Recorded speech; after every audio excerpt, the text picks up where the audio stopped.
Good morning, Captains. AP classes have been...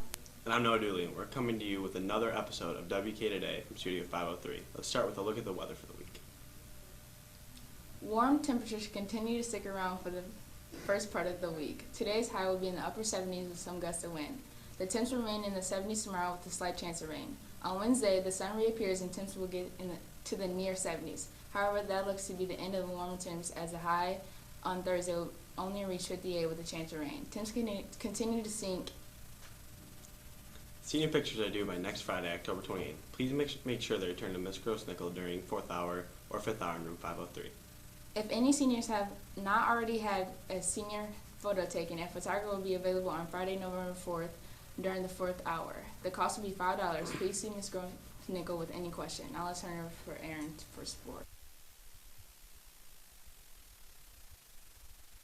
Town rival Waterford Mott will score 46-19. Their next game will be this Friday during the KLAA crossover. The varsity soccer team will play in their MHSAA district tournament at Stony Creek High School tonight at 7. Also taking place tonight will be a meeting for the athletes and their parents interested in wrestling. They will be discussing the upcoming season, scheduling, and clothing orders. Please meet at 6:30 in the LGI if you have questions. Please contact Coach Hannah. Any girls interested in playing indoor soccer this winter at Oakland Yard, please sign up in the athletic office before this Wednesday at 3 p.m. See Mrs. Jackson in the athletic office for more information. There will be a Kettering bowling team meeting this Thursday, October 20th at 6:30 in the LGI. All students want the tryout for the girls or boys team or would like more information should attend. Any girls interested in trying out for the girls basketball team, please attend this Thursday a meeting at 1:40 in room 108. That's all for sports, and back to you guys at the news desk.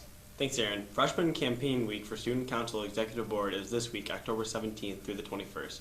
Please support our freshman candidates, Jose Contreras and Madison Ellis, for office. Voting will take place Friday, October 21st, online at www.wstmi.org/vote. Only freshmen are permitted to vote. With so many choices when it comes time to picking classes, many students find themselves asking, are AP classes right for me? Or what exactly is an AP class? For more on this, let's turn it over to our reporters. Good morning, Captains. AP classes have been offered to students at Waterford Kettering for multiple years now, so we decided to ask some teachers what exactly an AP class is and what it offers students. Let's take a look. Well, they have to take the chemistries. Honors chemistry would be the best. It prepares them a little bit for the speed of AP chemistry, but I have had students take regular chemistry now and then, but they really have to be acing that and to get into the AP chemistry. I teach AP Civics, and so I would recommend that students take either AP World History, or I would also recommend that they take Civics. I liken it to say like the honors classes are kind of a JV and the APs are varsity. The AP stuff is very much like the college level you're going to get. We sometimes use the same tests that some of the colleges do. A lot more material is covered, and so it's a little bit higher level. The benefits for taking an AP class would be that when you get to college, it would be to be able to have the skills necessary to be successful in college, not altogether the knowledge. So things like organizing your time, things like organizing your materials, being used to talking to and communicating to professors when you get there. These are all skills that will be very important when you get to college and are all part of the AP class.